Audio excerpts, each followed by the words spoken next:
Thank you, everyone. I hope everyone's had an enjoyable lunch.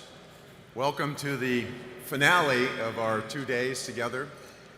Before we start, I just wanted to mention one thing, and that is getting a group together of this size and as unruly as this group is, takes a lot of work, and our foundation team, institute team, has been working for months to put this together. And please join me, if you would, in expressing our appreciation for the great work that they've done.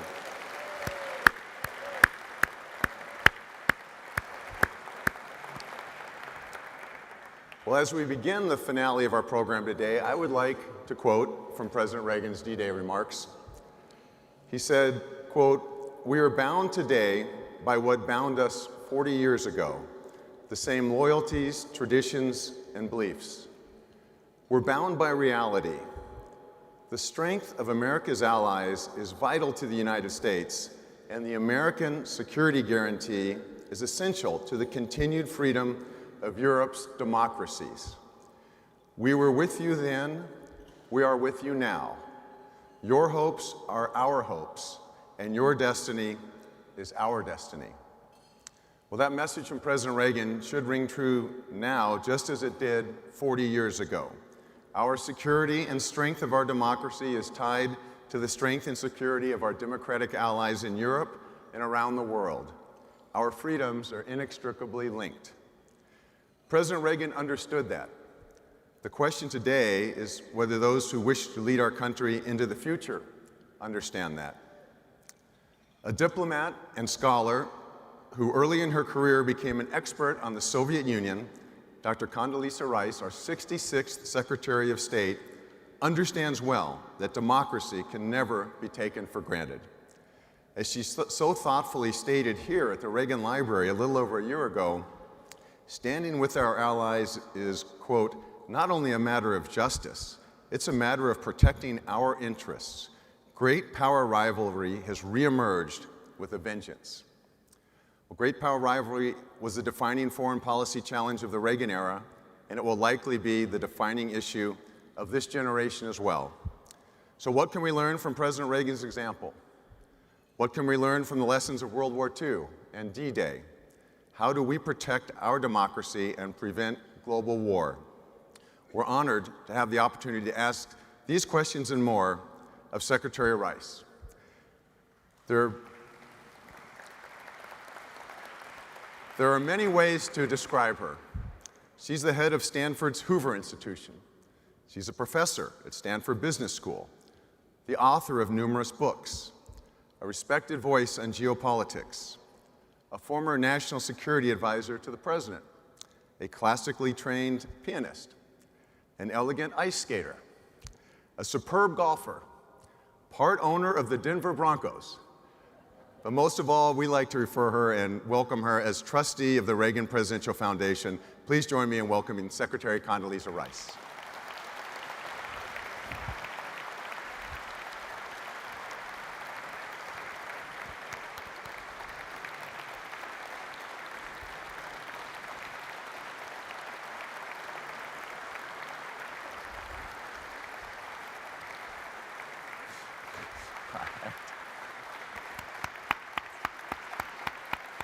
Welcome, Connie. Thank you. Here, take you over here.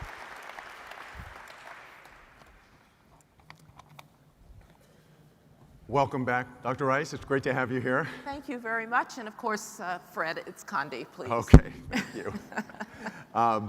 Well, we've had 2 days of great discussions about President Reagan, and today the focus has been on the 80th anniversary of D-Day. Yes. And I thought maybe we could start off just by asking you, here we are on the 80th anniversary of that momentous occasion, and what thoughts come to your mind? Well, I was at the 60th anniversary of D-Day at Normandy with President George W. Bush.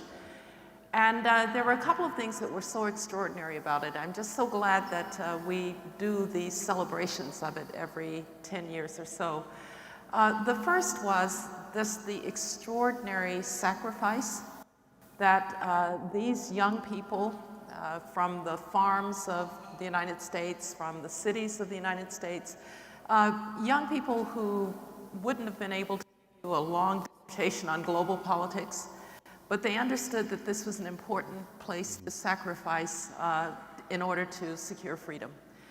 And it's very touching because there in Normandy, there are so many commemorations of that sacrifice. And I think it shows us what can happen when democratic allies bind together against what must have seemed at the time insurmountable odds.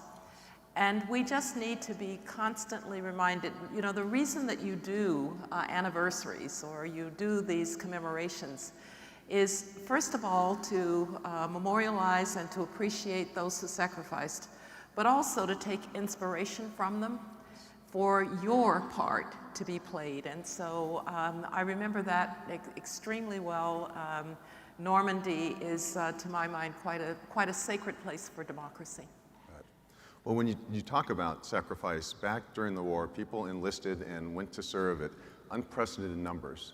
And it caused our victory. Do you think today that we have the national will to respond in the same way that this generation did at that time? I may be someone who is more optimistic about the answer to that question than much of what you'll hear these days. First of all, let's remember that after September 11th, 2001, men and women responded. They went into the armed forces. They became officers in the armed forces. Another kind of greatest generation was born. And so when called, Americans respond. The other point that I'll make is that I'm quite aware that there are all of these polls about Americans not wanting to be involved in the world, and you can understand. We've endured 80 years or more of carrying the burdens in many ways of the world, carrying the burdens of democracy. And I sometimes hear it, well, haven't we done enough? Didn't we defeat the Soviet Union? Didn't we defeat Al-Qaeda? Didn't we unify Germany? We liberated Eastern Europe. Can't somebody else do it? Right. But then Americans carry another almost contradictory view in their heads. And that is, well, I can't watch a small country being extinguished by its larger neighbor. I can't watch the horrors of Bucha. I can't watch Syrian babies choking on nerve gas. I can't watch people being beheaded on television. And so if no one else will do it, then we'll have to do it. And I think that that DNA is still very much alive in Americans. And all that I would ask of those who would seek to be our leaders is that you appeal to that sense that America's interests and America's values can only be sustained and protected by sustaining and protecting the values of others, and that we cannot consider ourselves Fortress America. Fred, whenever I'm asked this question, I ask Americans just to remember 3 dates. Remember that a war began in Europe in 1914. We thought we could sit it out. And by 1917, it was clear that we couldn't. And we had to enter at greater cost than had we done so in 1914. And then in 1938 to 1939, a war broke out in Europe. And by 1941, we had to be dragged in, and again, at higher costs than had we acted earlier. And then in 2001, we thought the war was out there, and the war was actually in New York, and Washington, D.C., and the Pentagon, and a field in Pennsylvania. And so every time we have refused to recognize that we are the only power capable of defending democracy in the way that only we can do it, we've paid a price, and the world has paid a price. And so I just ask us to keep remembering that Fortress America simply doesn't work. Some of the conversations we've had today have talked a little bit about the world that President Reagan inherited when he became in office January 20th. 1981, the Soviet Union was on the march, the Cold War was raging. Now a new president will take office, be sworn in on the 20th of January next year. Could you compare the world that president will inherit compared to the world Ronald Reagan had? Well, it is a different world. I'll come back to the fact that I think that the demands of this world are not unlike the demands of the world that Ronald Reagan walked into that Oval Office in January of 1981. But what's different? Well, first of all, great power rivalry of a kind that we've not seen since the end of World War II has reemerged. And while the Soviet Union was quite an adversary, and as President Reagan often said, a sad experiment that had been hoisted on these people, this terrible experiment of communism. The Soviet Union was a military giant, but it was a technological and economic midget. Mm-hmm. And it wasn't very integrated into the international system. At no time was more than 1% of Soviet GDP accounted for in international trade. Now, this time around, we see the emergence of great powers with territorial claims. Vladimir Putin in Russia, his claims against Ukraine really being claims that the Russian Empire cannot exist if there's an independent Ukraine. But that brings him into very close contact with our Article 5 NATO obligations in places like Poland and in Romania and the like. And so it's a different kind of great power conflict in Europe. In the Indo-Pacific, it's a different kind of great power conflict because China is a country of 1.4 billion people that we integrated into the international economy. And so unlike the Soviet Union, we are interwoven in the international economy with China. Look at the number of American businesses that are in China. Look at the degree to which we learned at the time of COVID. Our entire pharmacological supply chain was in China. And so yet we have this adversary in China that is a military, technological, and economic competitor of a kind we've not seen before. And then finally, we have regional powers like Iran, also with territorial claims that are very close to ours. And of course, the Chinese territorial claims to restore China, Taiwan, the Philippines, we're seeing. And so again, very direct territorial conflict. We haven't seen that for a while. A second thing is there's a technological revolution underway, and it's a technological arms race, and we'd better win it. Because whatever you think the dangers or the issues are, or maybe the opportunities are with AI or with synthetic biology or opportunities in space, democracies will debate it. We will have investigative reporting. We will have congressional hearings. If something goes wrong, people will be there to discuss, not an authoritarian regime. And so the safeguards in a democratic regime are absolutely necessary in this technological period. And then finally, I would say that even if the challenge is different, and let me just say one other thing about that, these three that I've mentioned, the Russians, the Chinese, the Iranians, it's not like they get together every Monday morning and say, what are we going to do today to destroy American power in the world? Okay. But they all want to expel the United States from international leadership, and that they have in common. Mm-hmm. And so everything that they do is really aimed at doing exactly that, even if it's not a coordinated effort among them. So that's another challenge. But what did we learn from the Cold War, from Ronald Reagan's extraordinary leadership during the Cold War? Well, we learned several things. The first was peace does come through strength. And here I worry, you've had some discussions of this, that our defense industrial base is not what it should be, that we can't build ships in the way that we need to, that we're having trouble now meeting our, the military's having trouble meeting its recruitment and retention targets. And so are we prepared? And what Ronald Reagan did after a period in which the American military had really been in decline, he came in and he built it up, he strengthened it. He said, we cannot have peace through strength unless the American military is strong. We've got to do that again. Do we have the will? Well, I worry when all we're doing is continuing resolutions in Congress that are basically eating the seed corn of our military. So we've got to get that right. Secondly, we've got to realize, as Ronald Reagan did, that values matter. Yes. It matters that we have allies who share our values. It matters that Ukrainians are fighting and dying for the values that we stand for too. It matters that in places across the world, people are still trying to get to the United States of America because they want freedom. And so For all of those reasons, we have to reaffirm the importance of values. And then finally, Ronald Reagan, in some ways, was the culmination, and George H.W. Bush as well, of 40 years of having had an idea that turns out to have been right.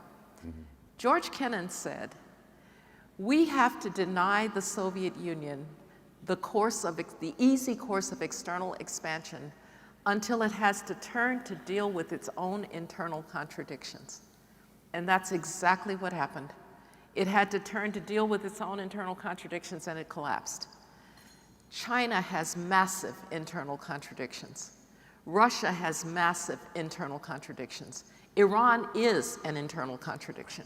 Right. And so denying them the external course of expansion is very much our job now, because eventually these autocracies will not last.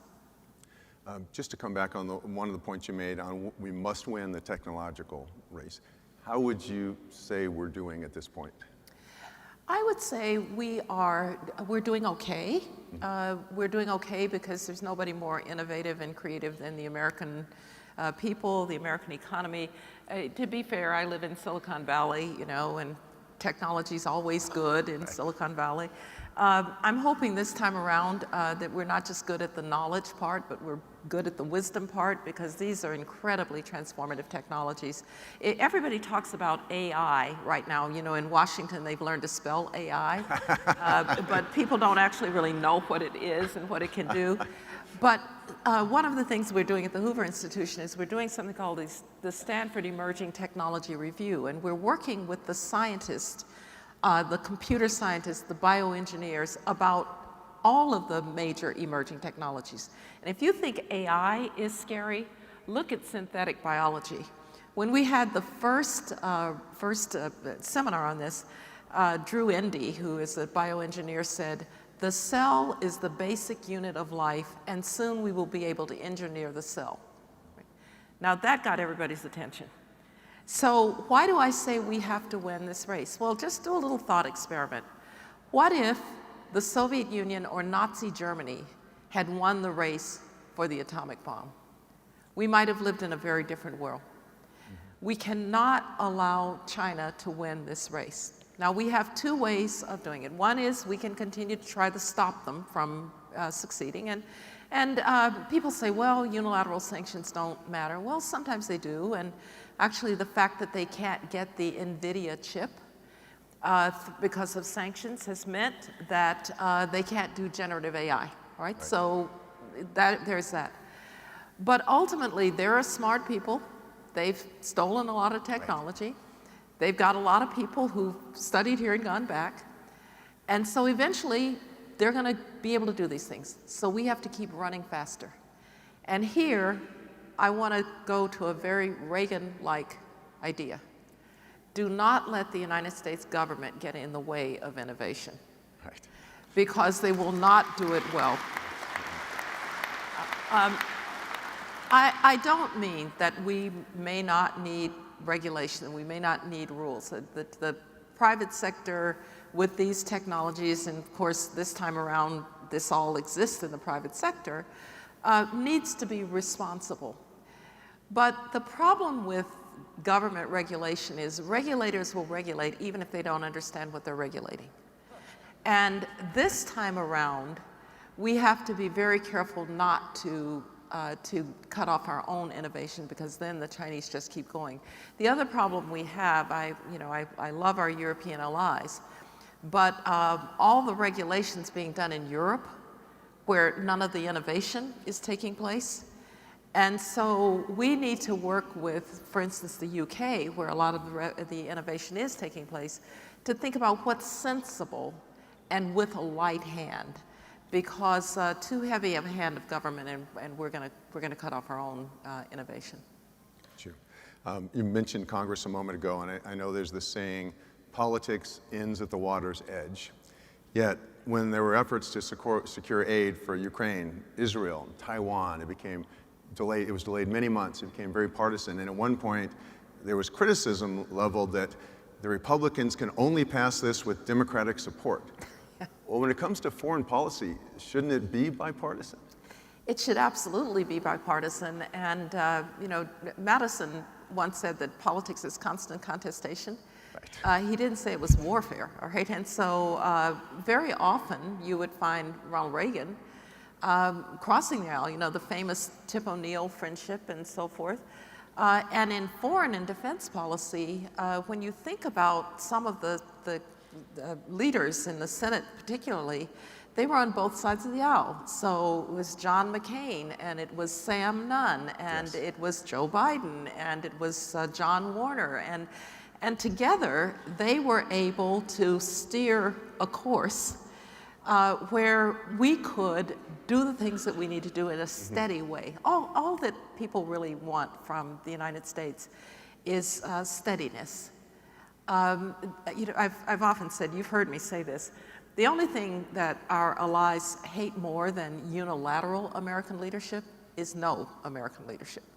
They do understand that without American leadership, this will be an unfriendly world.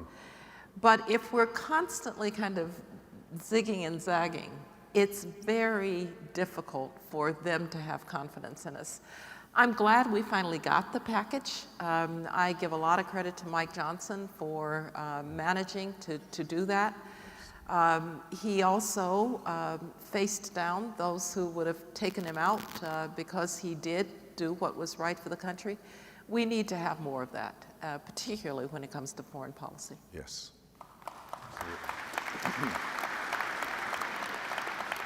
Speaking of dealing with our allies, George Shultz had a great line that maintaining alliances requires good gardening. Yes. Do you think we're doing enough good gardening now? We need to garden more, all right? I think George's metaphor was weeds will grow up if you don't garden, and so we need to do more. And we need to do more, not just in Europe and in Asia. I actually think we're doing a reasonable job, both in the Trump administration and now in the Biden administration, of working with our allies in the Indo-Pacific, partly because they see the rise of China. And so we've never been closer to Japan. We've never been closer to the Philippines. We've never been closer to South Korea. We have countries like Vietnam trying to get American bases, but it's a daily kind of thing. And if Mr. Putin thought that he was going to weaken Europe and NATO, surprise, who would have ever thought that we now have an Arctic flank thanks to Sweden and Finland? So those alliances are good. I think we need to do more with allies in other places. Latin America is our neighborhood, and it sometimes gets ignored because it doesn't make trouble. Mexico has just had a presidential election. None of us knows what that portends, but these are relationships that I think you really do have to garden and garden frequently. We have friends in Africa. There are fewer presidents for life in Africa. We need to work on those relationships. And then come to the Middle East, we really need to garden in the Middle East because one of my great disagreements currently with this administration is I don't know why we keep looking for moderates in Iran. They aren't there. And the more that we look for moderates in Iran, the more we push bad buttons with our Gulf Arab allies in places like the UAE and Saudi Arabia and not to mention Israel. And so I think there the gardening is to be clear that we understand that our interest and their interest are being abridged by Iran, and that we're going to do everything we can to put pressure on that regime. And putting pressure on them doesn't mean unfreezing $6 billion, for instance. That would not be putting pressure on them. Right. Yesterday, we had a lot of conversations about the 20th anniversary of President Reagan's passing, and of course you were at the National Cathedral for the state funeral, and also there were some of his allies on the world stage. Margaret Thatcher and her daughter Carol is here, and Brian Mulroney and his son Ben are here, and Yasuhiro Nakasone, and a number who were his allies, but also someone who was his adversary was there, Mikhail Gorbachev. And they had genuinely grown to respect each other and like each other. And I wonder, just looking back, how much you feel President Reagan's personality and character played in his success in leading our foreign policy. Oh, there's no doubt in my mind that that Reagan's character, his bedrock belief in our values, his understanding of the essence of America, that's something I think we often don't value enough. When I listen to presidential debates sometimes, it's, and on day one I will. No, on day one you won't. Because, you know, turning the ship of state around is not so easy. Right. So what I want to hear is, do you know the essence of who we are? And Ronald Reagan understood the essence of who we are, and he could then translate that into a reason for American influence, American power. He was also just very resolute and tough, and you have to be. You know, the stories about the famous Intermediate Range Nuclear Forces Agreement, when the Soviet Union had tried under repeated leaders to basically get us not to deploy Pershing II in response to their missile deployments. And they really helped to stir up a lot of protests, 1 million people in the streets of Europe, women chaining themselves to the fences of American military bases. We tend to forget how really terrible it was between sort of 1979 and 1981, 82. And was told by George Shultz that at one point somebody said to Reagan, who had said that the zero option, meaning Yes. we'll only remove if you remove. And somebody said to Reagan, well, would you be willing to take, you know, some percentage? And Reagan said, what about zero? Do you not understand? And what about zero? Do the Soviets not understand? Right? And so that kind of resoluteness, but then the willingness to be open to new information and new opportunities. And so I will never forget the pictures of Reagan's visits to Moscow. But they had come after he had properly diagnosed what the Soviet Union was and why it was failing. I think he, you know, that I remember I was a young faculty member, and, you know, I was an academic, and hearing an American president talk about an evil empire, I thought, whoa, that's a little heavy-handed for an American president. But he was right, and he called it what it was. And then, when Gorbachev comes along and wants to try to change that, he was open and he respected that. So it was a rare combination of toughness on the one hand and openness to change on the other. You mentioned in talking about the key dates, 9/11, and you were our national security advisor when 9/11 took place. And at that moment, unlike we'd seen for many years, there was this great sense of national unity and pride. And I think many of us remember the scene of members of Congress holding hands in front of the Capitol singing, God Bless America. Do you sense if there was something like that today that we would have a similar reaction, or do you think the nation is too divided? Well, I would like to think that you would get the reaction, but if I look at the way we reacted to the pandemic, it was not with grace. It was not with a, but therefore the grace of God go I. There was a lot of finger pointing and judgment and things that I think are not becoming of American citizenry. And I've asked myself, why was that the case? Not in every case. I mean, there were people who helped and people who tried to help. But if you think about, you know, well, if you don't wear a mask, or if you do wear a mask, or if you don't close your schools, or if you do close your schools, we were almost at war with one another at the worst possible time. But I have faith in us as a people, and I think that patriotic gene is still there, that respect for our fellow citizens. You know, we have something quite remarkable in the United States, and de Tocqueville talked about it in 1835 when he came here to see who these Americans were. And he talked about these voluntary associations that they'd get themselves into just to do good. Now, that was really rare in 1835. it was still rare in 1935. And in 2024, it's still pretty rare around the world. And so the idea that citizens helping citizens, individual citizens helping other citizens, is the highest form of democracy, not what the government necessarily does, but what we do for each other. I still think that spirit is there, and you see it in Boys and Girls Clubs and American Red Cross and Rotary Clubs, and so maybe that's where it resides. There's a lot that tries to tear us apart. We get our information in little silos.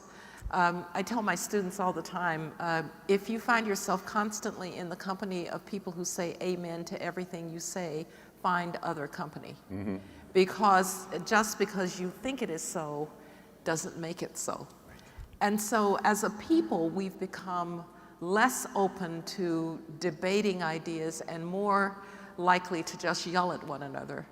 But I still think that spirit shows itself on an almost daily basis as citizens try to help each other. Great.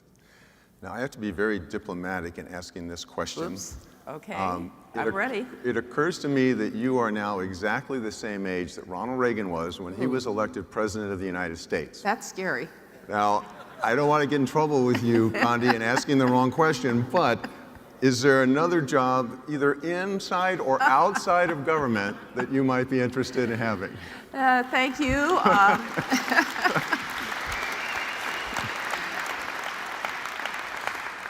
Doug won't be writing about me, all right? So I learned a long time ago, it is not in my DNA to run for office.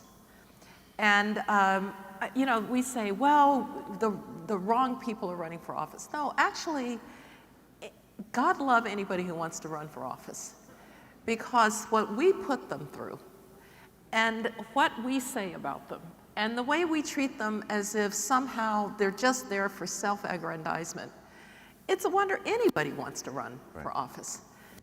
I also think that one day they're going to open up people who run for office and they're going to find they have some extra chromosome or something, because they are different. They gain kind of an energy from being out there. I would go out with George W. Bush, and we'd have 5 events in a day, and by the time we'd finish the 5th one, he's raring to go to the 6th, and I just want to go back to the hotel. You know, I'm just drained. And so they do have something special. I also love policy, not politics. And I really do believe that my calling now is with this next generation. I just, before I came here, we have a Hoover Fellowship for undergraduates at Stanford, and I just came from their final presentations. Right. And they were on everything from the rise of Putinism and understanding Putinism to a wonderful presentation on how to think about what is a good American citizen, to presentations on Taiwan. But they were doing what I hope we can get our students to do, which is to really try to understand an issue. I say to my students very often, you know, they are, by the way, the most public-minded kids I've taught. That's good to hear. I've taught for 40 years. They hired me when I was 12. No, I've taught for 40 years. They're the most public-minded, but they're in a hurry. And you have to say to them, all right, before you try to solve that problem, how about we try to understand that problem? You have to say to them, just because you Googled it doesn't mean you've researched it, right? And you have to say to them, my favorite line, I want to be a leader. Well, let's slow down. That's actually not a job description. So if we can get them, and universities are at fault here, if we are able to get them to the place that we're not telling them what to think, we're teaching them how to think. We're teaching them how to think deeply. We're teaching them that history is complex. History, we're teaching history these days. There are oppressors and oppressed, colonizers and colonized. And so if you happen to get caught in the oppressed category, then everything on the oppressor category must be bad and the oppressed must be good. And so if we can walk away from some of the harm that we're doing to them, I think they're going to be quite something, and I think that's really my calling these days. As they say, we hope you'll keep your options open. When you were Secretary of State, you were America's top diplomat. You traveled the world. You forged close relationships with a number of world leaders. Are there some that stood out to you as more formidable and ones that maybe you continue to engage with? Yes. Well, I continue to engage with Tony Blair. You know, we often said, I often said, if the Brits aren't with you, you're really by yourself. There really is something called a special relationship there, and so I continue to engage with the Brits. I was just with Rishi Sunak not too long ago. He is a graduate of the Stanford Graduate School of Business, so has some good Stanford ties. Probably the most formidable leader that I met was Nelson Mandela. And it was because there was something extraordinary about somebody who spent 27 years in jail and came out not saying, okay, now that blacks can oppress whites, that's what we're going to do, but said we're going to build a multi-ethnic South Africa where everybody can be a part. That takes vision, and that takes the willingness to forgive. That is just extraordinary. And you mentioned that I'm a golfer. And Ernie Els, the great South African golfer, said once, a white South African golfer, probably of Afrikaans background, and he said, when Mandela died, I felt as if my own father had died. And I thought, what a statement about this man and what he meant. Now, sadly, South Africa has gone off the rails, but I have to say, he was somebody that I was very impressed with. And then President Bush liked, and I agreed with him, people who were struggling but were trying their very best. And a leader who doesn't get enough credit is Ellen Johnson Sirleaf, who was the president of Liberia after 25 years of civil war. And she was kind of like a schoolmarm, you know, she was just sort of gonna take her country by the ear if necessary and pull it along. But I will never forget, Laura Bush and I went to her inauguration. She was the first woman elected president in sub-Saharan Africa. So we're all sitting there and all the African leaders are there. A few of them democratically elected, a lot of them kind of, you know, presidents for life.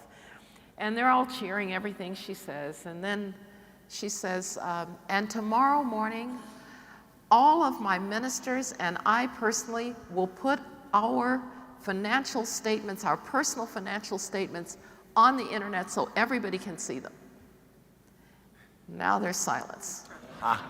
Like, are you kidding me? You're gonna do what? And she was like that. She was really a breath of fresh air in Africa. So I was lucky. I got to meet a lot of those people. And I'll just give you one final one that may surprise you a little bit. Ariel Sharon. Ariel Sharon, first of all, he was a little tank driver, right? He was as wide as he was tall. He was also somebody who oddly spoke English better than he understood it. So what do I mean? You would say something, he would say something to you, you would say something, and you realized he just learned a bunch of phrases, and so he would sort of just put them together even if it didn't make sense. But not too long before he had his stroke in January of 2006, I was at his farm. And he was giving me a hard time about being a city girl who didn't know what the sheep were, and he knew every sheep by name. And he said, don't you know that thing about shepherds know their sheep by name? And I said, yes, sir, I'm a Presbyterian minister's daughter, know that. And, but he said, we have to look to the future. And he said, in a famous speech, Palestinians need to govern themselves.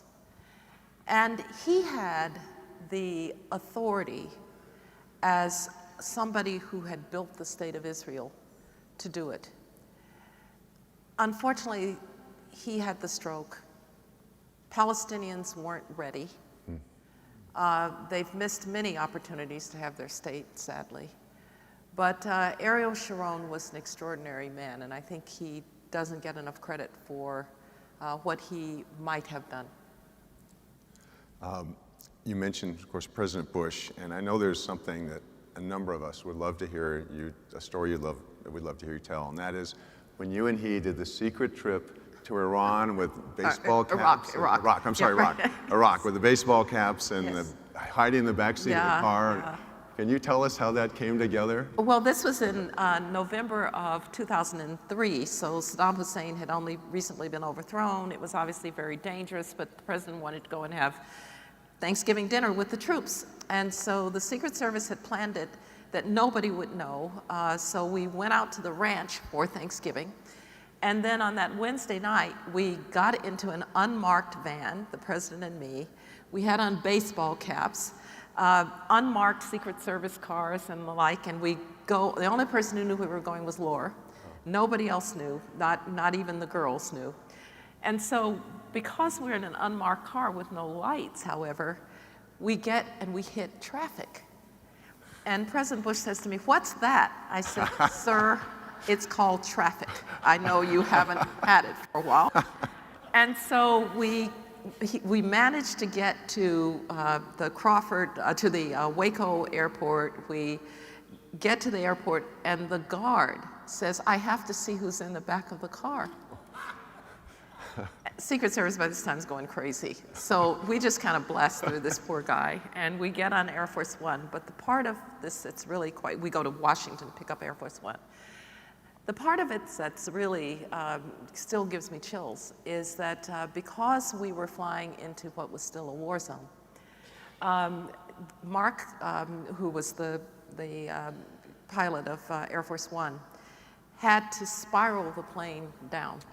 Corkscrew it down so that we wouldn't be hit with a shoulder-fired missile of some kind. And just before he started this, he told us that he was going to turn off all the lights in the plane. And can you imagine the kind of eeriness of all the lights are off? You can just see those little blue halogen lights. And I said to Andy Card and Dan Bartlett, maybe we should go pray with the president. So we did, but it was extraordinary. And then we landed, we had dinner with the troops, we got back on the plane, and then it was announced that we had been in Baghdad. After you'd taken off? After we'd taken off. And there were 4 journalists with us who knew. But of course, since their security was also at stake, they didn't have any desire to tell anybody either. So it worked. But the president later said, "Yeah, we kind of look like a couple going to Walmart for..." Well, Connie, when we have someone with great expertise here, we always like to get your insights and your perspective on things. So I would like to ask you, which teams do you feel did best in the NFL draft, apart from the Denver Broncos? The Denver Broncos? What do you mean apart from the Denver Broncos? Well, you know, I'm a huge football fan. Okay, so those of you who don't know, my father was a football coach when I was born. I was supposed to be his All-American linebacker. He decided, oh, well, he had a girl, he'd just teach her instead. So I actually think that I liked what the Houston Texans did. D'Amico Ryans is a really great young coach, and I liked what the Texans did in this draft. I like what the Jets did too, but I don't know if Aaron Rodgers is, you know, he's 40 years old. That's old for a quarterback. But I do have to tell you that football is my favorite sport, but hockey is my second favorite sport to the Mulrooney's. I'm a San Jose Sharks fan normally, but they're so bad that I've adopted the Colorado Avalanche. But I'm going to say something in the Ronald Reagan Library that is perhaps a little un-American. I'm pulling for the Edmonton Oilers because the Cup has to go back to Canada. Since 1993, the Cup has not been in Canada. It should go back to Canada. Time. Well, we have a few minutes for questions from our audience. Condi, if Yes. you're available, we've got microphones. Looks like Ben Sutton has his hand up over there. And feel free. I teach 19-year-olds. Nothing I haven't been asked. So. So I want to continue on the football front. Those of us, you know, as you know, I have been in the college sports world my whole career. There are a lot of us in this space that think that it would be great to have a great policy leader as the commissioner of college football. It's not an elected position, so therefore not that political. Any thoughts on the current state of college football? Yeah, let me just say that I'm worried about the state of college intercollegiate athletics in general. I think we are in danger of seeing a separation of the student from the athlete. The proposition really should be that you go to college because you do want to play your sport at the highest level. Your folks did, your kids did, you know, ours do. But there's also this thing called a college degree that you're going to get. And oh, by the way, you know, so I did a basketball commission for the NCAA. 59% of D1 basketball players thought they were going to the NBA. 59%. The real number is 1.5%. You need a plan B. And so these kids need to be encouraged to get a degree. I think football is separating from the rest, and that's going to be a problem because football is the only sport that makes money, and it funds women's tennis and men's golf and swimming and all of those things, and not to mention the Olympic sports. People really don't realize which university is kind of the farm team for the U.S. Olympic team. And so I'm worried about it. We're going to have some rulings coming down soon about athletes. Let me just put it this way. Name it, you know, where they make a commercial or something. I have no problem with that. They should be able to do that. But I really do hope we can somehow reaffirm that these are students first. We would be losing something very valuable if we did. And right now, you may want to know, I'm actually special representative of the Stanford president for athletics, because I don't know if you know this, but Stanford is going to the Atlantic Coast Conference next year along with Cal Berkeley. Yes, our geography is not confused. We know we're not on the Atlantic coast, but the Pac-12 has collapsed, and Colorado wasn't on the Pacific coast either. And so we're going to do that. And so I've been working on athletics the last year or so. Another question? There's way over there. Hi, Secretary Rice. My name's London, and I'm an undergrad student at Pepperdine, and I'm so glad that you see a future with us, college students. Is there any advice that you want to give us? Yes, sure. Well, I was at Pepperdine not too long ago, actually. You have a really fine school there and a lot of great things going on there. I would say, first and foremost, try to find what you really are passionate about while you're in college. What's the specific combination of your skills and what you love that is going to sustain you for the rest of your life? And sometimes when young people go to college, they say, I know what I want to be. And a few do. I knew what I wanted to be. I wanted to be a great concert pianist. It turned out that that wasn't the exact alignment of skills and interest, and so I found something else. So give yourself a little bit of time, explore. Don't be just so determined to figure out what you want to do. Figure out what you want to be first. And for me, it turned out I wanted to be somebody who did things international, who knew Russia and the like. So that's the first. The second is, don't be afraid to try something hard. Our students these days are so worried about the transcript that you fail to take things that are hard for you. And I think you will find that you can be more fulfilled by doing things that are hard than by just continuing to do things that are easy. So if you're really good at math, write more. If you're really good at writing, take more math. The third is the point that I made earlier, take your time. I think anybody in this room, of whatever age, would tell you that college goes by in a flash. And if you can recognize that you're going to have many episodes to your life, and you don't have to have a plan for when you're 45, you'll be open to different opportunities as they come along. And the final point I'd make is, try not just to stay with your tribe.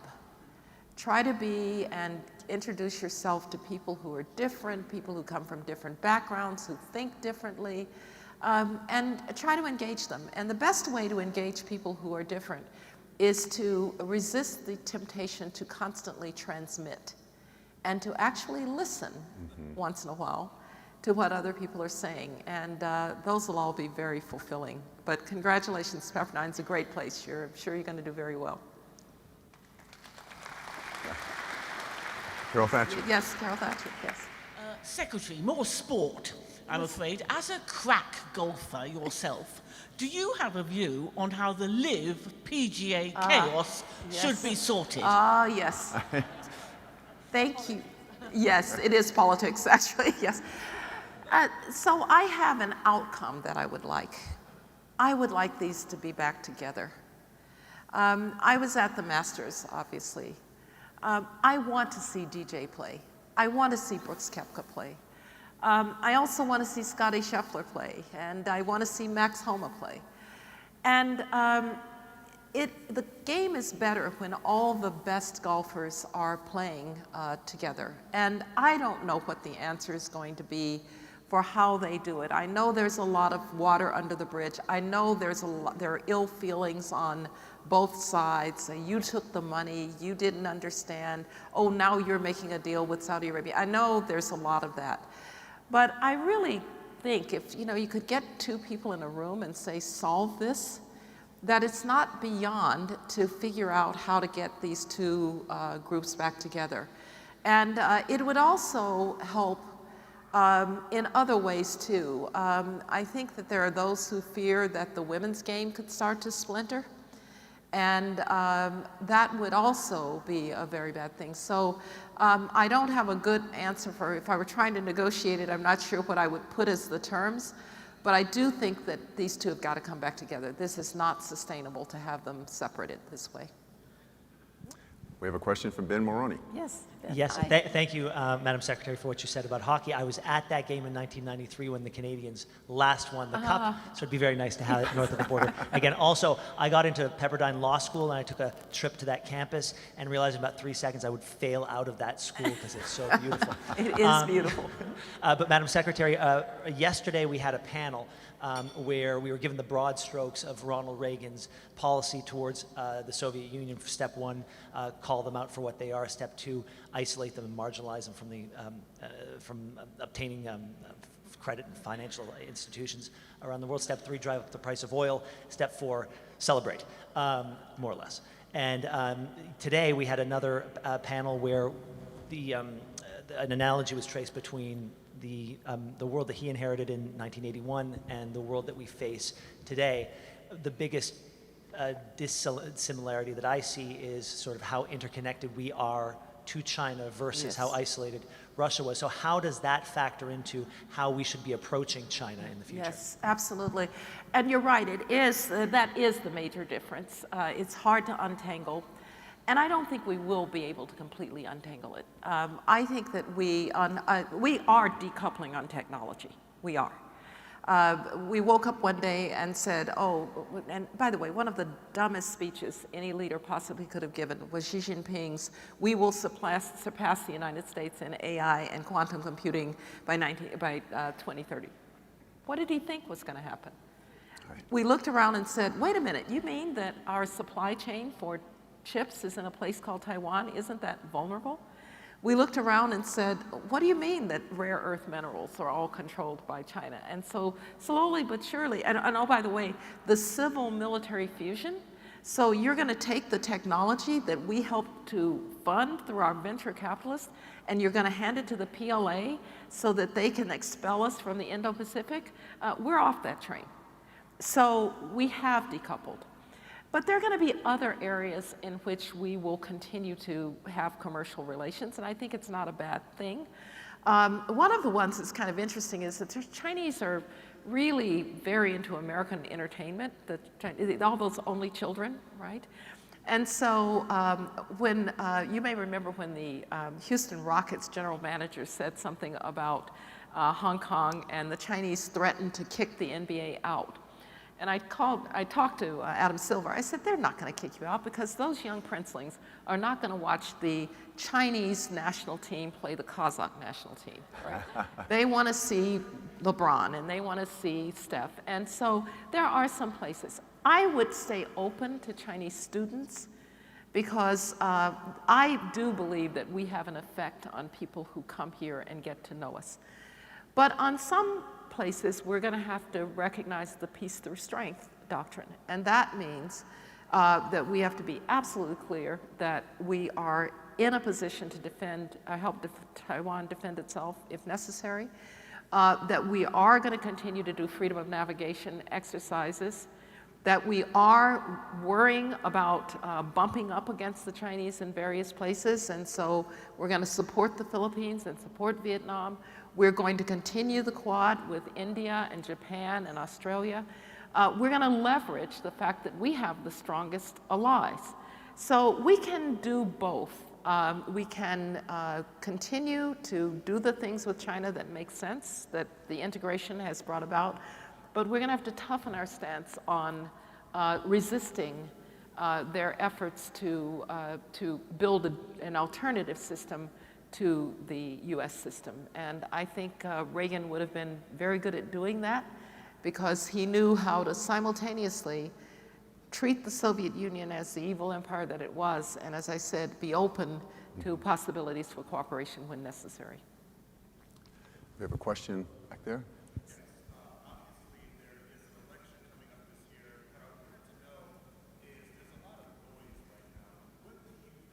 Missing from the conversation? Yeah. What is the thing that you think that just nobody's talking about that's going over everybody's head that we need to focus on? Yeah, I think what's missing from the conversation is policy. You know, it's really kind of unfortunate, you know, everybody's got their slogans and their appeals to base and all of that, but. As I said, you know, I've never been one in presidential debates or presidential elections for the most detailed policy proposal that you can put forward, because it really is true when you finally go up there and you raise your hand and you get your inauguration's over and you go and sit at the Oval Office desk for the first time and you realize there's really not that much that's going to change immediately. I've seen that look on presidents' faces like, oh, this is what it's like. But we ought to have a really important discussion about a couple of things. One is our role in the world. And I really want to say to people who want to lead us, when Vladimir Putin and Xi Jinping are on their victory tour, because somehow we didn't support Ukraine, and they ended up then defeating NATO, because that's how it will be read. I want you to stand up and tell the American people you could have stopped that, but you couldn't get $61 billion for assistance to Ukraine. And that's not going to be a pretty moment, Mr. President. So why don't we talk about how you really view America's role in the world? Secondly, I do understand why in certain parts of our country, people are feeling as if globalization left them behind. When I teach at the Graduate School of Business at Stanford, I will have a student with the following profile. Born in Brazil, went to college at Oxford, first job was in Dubai, now is in school at Stanford, next job will be in Shanghai, moves easily around the world. Most people never move 25 miles from where they were born. Their possibilities are different, their aspirations are different. And for the unemployed coal miner in West Virginia with his opioid-addicted wife, we don't have anything to say to them.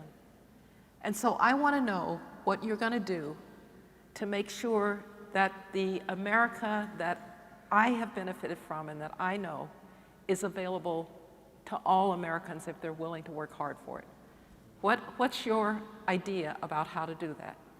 And we might get some very interesting answers, because for some, on one side, it might be all about what the government can do to do that. On the other, it might be all about what private companies have to do. And somewhere in there is a proper role for what the government might do and a proper role for what the private sector might do. That may not surprise you. I think 90% of it's the private sector. But I'd like to hear that debate, because people are talking over, you know, when you say things like, the economy's just fine, and people can't afford their groceries, they think you've lost your mind. And so, because I think Ronald Reagan never lost touch with, let's call it, the common person, he could speak to both that person who is in my class at Stanford and the person who just wanted a leg up. I want to have that conversation. And then finally, I have a kind of personal one that I want to ask. So are you for school choice or not? Right? So, and here's why I want to ask you that. We already have a choice system in education. If you are of means, you will move to a district where the schools are good and the houses are expensive, like Palo Alto, California. If you go across the street from Stanford, Palo Alto High has a performance arts center that looks like a smaller version of Stanford's. If you're really wealthy, you will send your kids to private schools. So who's stuck in failing neighborhood schools? Poor kids. A lot of them minority kids. So how can you say you're for civil rights? How can you say you're for the poor when you're condemning those children to not being able to read? By the time they're in 3rd grade, they're never going to read. So if you want to say that school choice and vouchers and charter schools are destroying the public schools, fine. You write that editorial in the Washington Post, but then don't send your kids to Sidwell Friends, right? So that's the final question I would like to ask. Well, I think that's just a perfect note to conclude this conversation. Condi, thank you very much for spending time with us this afternoon. Thank you, and thank you for all being here. And then we need to stay on stage. Okay, all right, thank you. Thanks.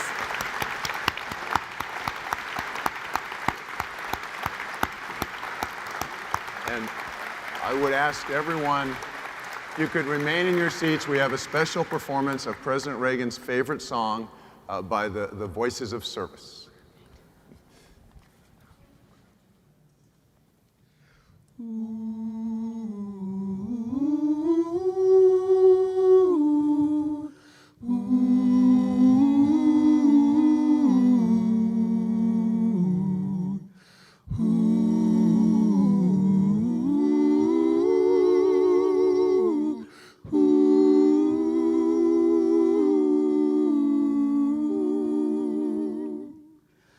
Glory, glory, hallelujah. Glory, glory, hallelujah. Glory, glory, hallelujah. His truth is marching on. Mine eyes have seen the glory of the coming of the Lord. He is trampling out the vintage where the grapes of wrath are stored. He hath loosed the faithful lightning of his terrible swift sword. His truth is marching on. Glory, glory, hallelujah. Glory, glory, hallelujah. Glory, glory, hallelujah. His truth is marching on. Glory, glory, hallelujah. Glory, glory, hallelujah. Glory, glory, hallelujah. His truth is marching on. His truth is marching on.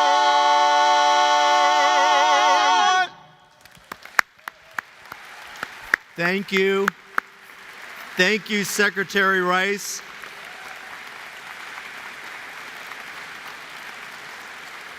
Thank you, Secretary Rice, for sharing your wisdom and your candor with us today. Thank you for your service as a trustee to this foundation, and thanks as well to Fred Ryan for guiding such a fascinating discussion. Earlier this year in a lecture at Stanford, Secretary Rice, you said, "Great powers don't mind their own business, they shape the future." That so succinctly captures so much of what President Reagan worked to cultivate then as now. There is a temptation on the part of some here at home to look inward and withdraw from the world, but But President Reagan knew better. He knew that if you are a great nation, you are a city upon a hill, and you cannot keep your light to yourself. That philosophy resonated in his messages on D-Day. He firmly believed that as long as we shape the future will be bright. This is a consequential time for our country and for the world, both in terms of domestic and foreign policy. The stakes are extremely high. By being here this week, by supporting the work of the Reagan Foundation and Institute, each and every one of you is helping to advance President Reagan's legacy and his principles. So once again, thank you for being here to commemorate the past, and more important, to do our part to shape the future. Thank you.